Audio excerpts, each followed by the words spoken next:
बात 1988 की है। धनबाद नामक जगह पर रमन अपनी पत्नी योगिता के साथ खुशी खुशी रह रहा था। वो पेशे से डॉक्टर था। योगिता, मेरी प्रैक्टिस इन दिनों अच्छी चल रही है। अगर सब सही चला तो मैं अगले साल तक एक प्राइवेट क्लिनिक खोल लूंगा। और हम अपना खुद का घर भी बना लेंगे। और एक दिन रमन बहुत ही परेशान घर लौटता है। क्या हुआ? आप इतने परेशान क्यों लग रहे हो?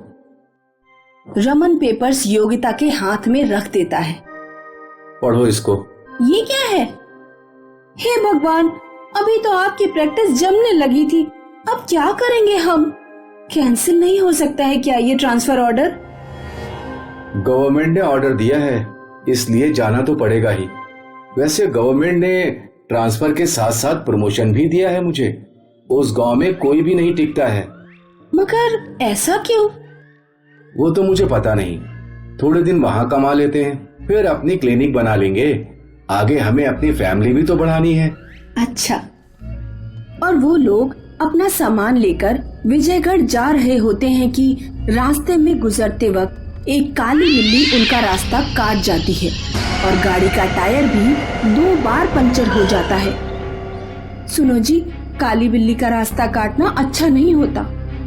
कैसी बातें कर रही हो तुम? आज के जमाने में भी। और देर रात तक वो लोग विजयनगर पहुंच जाते हैं। एक चौकीदार दौड़कर उनका सामान उतारने के लिए आता है। सलाम साहब, सलाम। सब सामान घर में पहुंचा दो।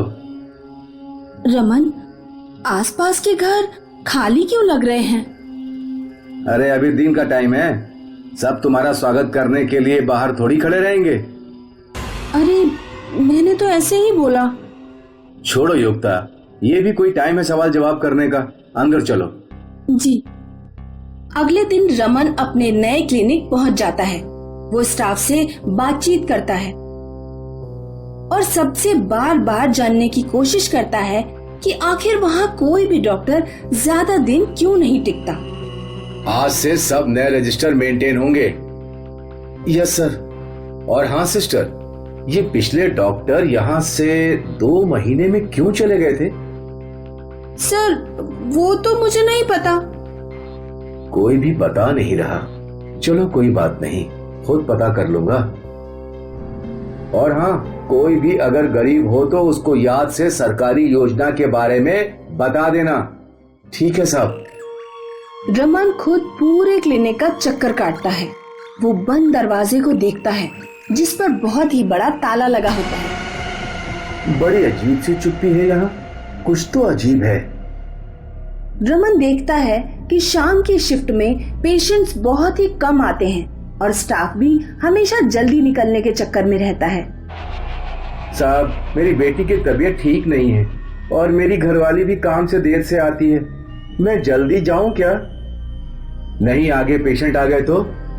कोई नहीं आएगा। क्या मतलब? नहीं, वो मैं तो ऐसे ही बोला। रमन को अब क्लिनिक ज्वाइन किए काफी दिन हो चुके हैं और एक दिन हॉस्पिटल का राउंड मारते मारते दोबारा उसकी नजर तहखाने के दरवाजे पर जाती है जिस पर काले और लाल धागों से बंधा एक बहुत बड़ा ताला लगा होता है। साहब, उसे मत छुओ। ये क्या है और इस दरवाजे पर ताला क्यों? साहब, ये बंद तहखाना है, इसे मत छुओ। सालों से यहाँ कोई नहीं गया। मतलब छोटा सा क्लिनिक है ना साहब, कभी जरूरत नहीं पड़ी ना खोलने की। मैं समझा नहीं साहब। छोड़ो, हर चीज समझने के लिए नहीं होती। कुछ दिनों बाद गांव में अचानक इमरजेंसी आती है और एक छोटे से फंक्शन में गलत खाना खाने से बहुत सारे लोग एक साथ बीमार हो जाते हैं। अचानक इतने सारे लोगों को हॉस्पिटल में भर्ती किया जाता है। डॉक्टर रमन सबको ओवर टाइम करने को बोलता है। रात को कुछ और मरीज जब एडमिट होने के लिए आते हैं तो बिस्तर की कमी पड़ जाती है। साहब, और मरीज अब हम नहीं रख सकते, हमारे पास इतने बेड और जगह नहीं है। कैसी बात कर रहे हो? वो तहखाना है ना, उसका ताला खोलो, जगह है उसमें, रखो सबको। तहखाना? नहीं साहब। नहीं, उसको मत खुलवाओ सर। चुपचाप मुझे चाबी दो, मैं खोलता हूँ उसका दरवाजा। रमन जाकर तहखाने का दरवाजा खोल देता है और अचानक एक चमगादड़ उसके सर के ऊपर से उड़ता हुआ जाता है और सब लोग डर जाते हैं। डरो मत, सालों से बंद था ना, ये जानवर तो होंगे अंदर। सर मत जाओ अंदर, ये जगह सही नहीं है। किसने बोला? ये अंग्रेजों के जमाने का क्लिनिक है साहब, यहाँ पुराने मरीजों की आत्मा कैद है। कहते हैं अंग्रेज डॉक्टरों ने भारतीय मरीजों को यहाँ मरने के लिए छोड़ दिया था।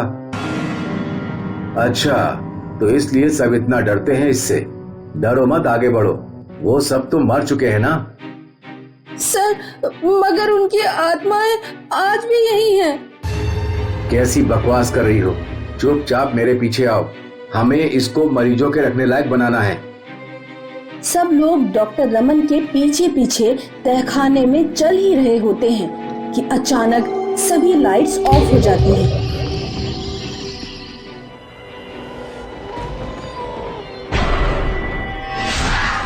अरे टॉर्च नहीं लाए थे क्या साथ में? लाया हूँ तो जलाओ ना। वार्ड बॉय टॉर्च जला ही रहा होता है कि तभी एक बड़ा सा पक्षी उड़ता हुआ आता है और टॉर्च को नीचे गिरा देता है और अचानक तेज तेज हवाएं चलने लगती हैं। अरे तहखाने में तेज हवाएं कैसे आई? सर हमने बोला था आपको यहाँ नहीं आने को। तभी अचानक वार्ड बॉय जोर से चिल्लाता है, साहब सामने देखो। सामने कुछ उल्टी लटकी परछाइयां दिखाई देती हैं जो सब तेजी से उनकी तरफ बढ़ रही होती हैं। सब कुछ गिरने लगता है। वार्ड बॉय और नर्स वहां से भाग जाते हैं और कोई साया आकर डॉक्टर को पीछे से पकड़ लेता है। छोड़ो, मुझे छोड़ो। नहीं छोड़ूंगा, आज तो फिर से आजाद हुआ हूँ मैं। डॉक्टर रमन जैसे तैसे अपनी जान बचाकर वहां से भागता है और बाहर आकर तहखाने को बंद कर देता है। और जैसे ही वो अपने क्वार्टर के पास पहुंचता है, वार्ड बॉय भी वहीं आ जाता है। बोला था ना मैंने साहब आपको, मत खोलो दरवाजा, अब फंस गए ना। तभी रमन की पत्नी भी भागी भागी घर से बाहर आ जाती है और रमन उसको सब कुछ बताता है। चलो यहाँ से, अभी चलो, नहीं रहना हमें ऐसी जगह, ऐसा काम भी किस काम का। अब चाहकर भी नहीं जा पाओगे यहाँ से, आपने वो दरवाजा खोल दिया है, अब आपको ही उसको बंद करना होगा फिर से। तो क्या करूं मैं, आप ही बताओ। शहर के बाहर काली माई रहती है, जाओ उससे बात करो, वो ही तुमको उपाय बताएगी। रमन अपनी पत्नी के साथ वार्ड बॉय द्वारा बताई हुई काली माई की झोपड़ी में पहुंच जाता है। वहां पर चारों तरफ कीलें लगी हुई होती हैं और काली गुड़ियां लटकी हुई होती हैं। रमन और योगिता ये सब देखकर सहम जाते हैं। आ गए तुम? आप मुझे जानती हो? हाँ, अच्छे से। कब से तुम्हारा इंतजार कर रही थी कि तुम आओगे। वो तहखाना? हाँ, वो अस्पताल वाला तहखाना ना। मुझे पता है, तुमने खोल दिया। किसने बोला था तुमको? क्यों खोला? आराम से सो रही थी वो आत्माएं सब। आत्माएं? वो अंग्रेजों के वक्त से श्रापित था। वहां ना जाने कितने क्रांतिकारियों को अंग्रेजों ने इलाज कराने के बजाय जलाकर मार दिया था। तब से बंद था वो। मगर अब क्या करूं मैं, कुछ तो उपाय बताओ। हाँ, मुझे खुद जाना होगा अब वहां। अब एक एक आत्मा को फिर से मुक्ति दिलानी होगी। वो जगह फिर से उनके लिए छोड़ देनी होगी। उस क्लिनिक के तहखाने पर सिर्फ उनका हक है। आप क्या बोल रही हैं? मुझे समझ नहीं आ रहा। मैं तुझे समझाना भी नहीं चाहती। हमें उस तहखाने को वापस बंद करना होगा कल चतुर्दशी की रात है और मुझे वहां ले चलना। ठीक है। और हाँ, थोड़े समय के लिए सबको बाहर भी भेज देना। और अगली शाम काली माई तंत्र मंत्र के सब साधन लेकर क्लिनिक पहुंच जाती है और तहखाने से जोर जोर से चीखने चिल्लाने की आवाजें आने लगती हैं। अचानक सब कुर्सियां और दरवाजे भी उल्टे लटक जाते हैं। ओम स्वाहा, ओम फट स्वाहा, ओम स्वाहा, ओम फट स्वाहा। कुछ परछाइयां आकर काली माई और रमन को पकड़ने की कोशिश करती हैं। ओम स्वाहा, ओम फट स्वाहा, ओम स्वाहा, ओम फट स्वाहा, ओम स्वाहा। बस अब बाहर मत निकलना, अंदर ही रहना। तुम्हारी बाहर कोई जरूरत नहीं है। अंदर से जोर से चीखने चिल्लाने की आवाजें आती रहती हैं, मगर काली माई मंत्रोच्चारण करती रहती है और ताले पर जोर से पानी के छींटे मारती है और फिर उसके चारों तरफ लाल धागा बांध देती है। और सुबह होते होते आवाजें एकदम शांत हो जाती हैं। माई, ये सब क्या है? बस अब ये सब शांत हो गई हैं, कभी लौट कर नहीं आएंगी। काली माई और इस दरवाजे को दोबारा खोलने की कोशिश मत करना, वरना अगली बार ये काली माई होगी या नहीं ये मैं खुद भी नहीं जानती। रमन घर लौट आता है और अब भी डरा हुआ होता है। अब तो सब ठीक हो गया है ना, अब क्यों घबरा रहे हो आप? सब ठीक तो हो गया है योगिता, मगर मैं उस क्लिनिक में अब कभी काम नहीं कर पाऊंगा। तो क्या डिसाइड किया है आपने? सोच रहा हूँ अब ये सरकारी नौकरी छोड़ देता हूँ, यहाँ से दूर चलते हैं, खुद का एक छोटा सा क्लिनिक खोल लेंगे और बार बार दूसरी जगह भी नहीं जाना पड़ेगा। और कुछ दिनों बाद रमन अपने परिवार के साथ वो गांव छोड़कर जा रहा होता है और दूर से तहखाने का दरवाजा जोर जोर से खुलने की कोशिश कर रहा होता है। ये साइंटिस्ट रमन है जो आज दुनिया के सामने एक बहुत बड़ी महामारी की मेडिसिन की घोषणा करने वाले हैं। लेकिन एक भूतिया साया इनका पीछा कर रहा है। पिछली रात से इनके साथ अजीबोगरीब चीजें हो रही हैं। ये सोए तो अपने बिस्तर पर थे, लेकिन इनकी आंख कुएं में खुली। लोगों ने इनकी जान तो बचा ली, लेकिन कोई तो है जो इनका पीछा कर रहा है। तो सर, हमें बताइए कि आपको कैसा लग रहा है इतनी बड़ी इन्वेंशन करके? ये मेडिसिन दुनिया का सबसे बड़ा इन्वेंशन है। मैं बहुत खुश हूँ। बहुत मेहनत की है मैंने। साइंटिस्ट रमन बोल रहे थे कि कोई साया उनके आसपास मंडराने लगा। वो डर गए। उस साए ने सामने रखे हुए पानी के ग्लास को उठाकर साइंटिस्ट के मुंह पर फेंक दिया। सभी लोग दंग रह गए। ये सब लाइव टीवी पर दिख रहा था। कौन है? कौन है यहाँ? सिक्योरिटी! जैसे ही सिक्योरिटी स्टेज पर आ रही थी, उस भूत ने सिक्योरिटी को हवा में उड़ाकर पटक दिया। साइंटिस्ट रमन बहुत डर गए और रिपोर्टर भी डरी हुई थी कि तभी सबके सामने साइंटिस्ट विक्रम का भूत दिखने लगा। ये सब लाइव टीवी पर दिख रहा था। साइंटिस्ट रमन भागने की कोशिश कर रहे थे कि साइंटिस्ट विक्रम के भूत ने उन्हें कुर्सी से बांध दिया। ये दवा रमन ने नहीं, मैंने बनाई है। इस धोखेबाज रमन ने मेरा खून कर दिया। खून? हाँ, खून। मैं और रमन एक साथ एक ही लैब में कई सालों से काम कर रहे थे। इस साल की शुरुआत में महामारी फैलने लगी। यार, इस महामारी से दुनिया को बचाना ही होगा। दुनिया भर के सारे साइंटिस्ट इस महामारी की ही दवा खोजने में लगे।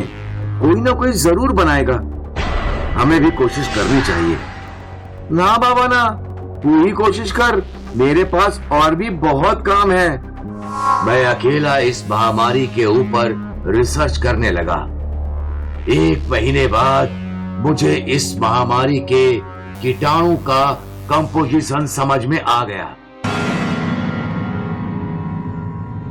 रमन, देख, मुझे इसका कंपोजिशन मिल गया। अब मैं जल्द ही इसकी मेडिसिन बना लूंगा। अरे वाह, फिर तो हम बहुत अमीर हो जाएंगे। ये मेडिसिन किसी बड़ी कंपनी को बेचकर हम दुनिया के सबसे अमीर साइंटिस्ट बन जाएंगे। नहीं यार, ये हम गवर्नमेंट को देंगे। वो क्यों? किसी बड़ी कंपनी को बेचेंगे तो उस दवा की कीमत बहुत ज्यादा होगी और आम लोग इसे नहीं खरीद पाएंगे। गवर्नमेंट को बेचेंगे तो हर एक गरीब तक ये पहुंच जाएगी, पर गवर्नमेंट हमें इससे अच्छे दाम नहीं देगी। मुझे इस दवा से अमीर नहीं बनना, पर उन लाखों गरीबों की दुआ जरूर चाहिए। मैं बहुत खुश था कि मैं मेडिसिन बनाने के बहुत नजदीक था, लेकिन मुझे क्या पता था, जिसे मैंने दोस्त समझा था, वो मेरे पीछे षड्यंत्र रच रहा है। रमन ने एक बड़ी कंपनी से हाथ मिला लिया था। उसे बहुत सारे पैसे मिलने वाले थे। तब से रमन मेरी हर हरकत पर नजर रखने लगा। वो अक्सर मेरी टेबल पर ताक झांक किया करता था। क्या ढूंढ रहे हो? कुछ नहीं, बस यहाँ कुछ गिरने की आवाज आई थी तो देखने चला आया कि कहीं कुछ टूटा तो नहीं। यहाँ तो कुछ गिरा नहीं है, शायद कहीं और से आवाज आई हो। हाँ, हो सकता है। मैं अपने काम में जुटा रहा और लगभग 15 दिन बाद मैंने वो मेडिसिन बना ही ली। Yes, I did it.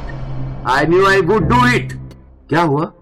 आखिर मैंने वो मेडिसिन बना ही ली। फाइनली।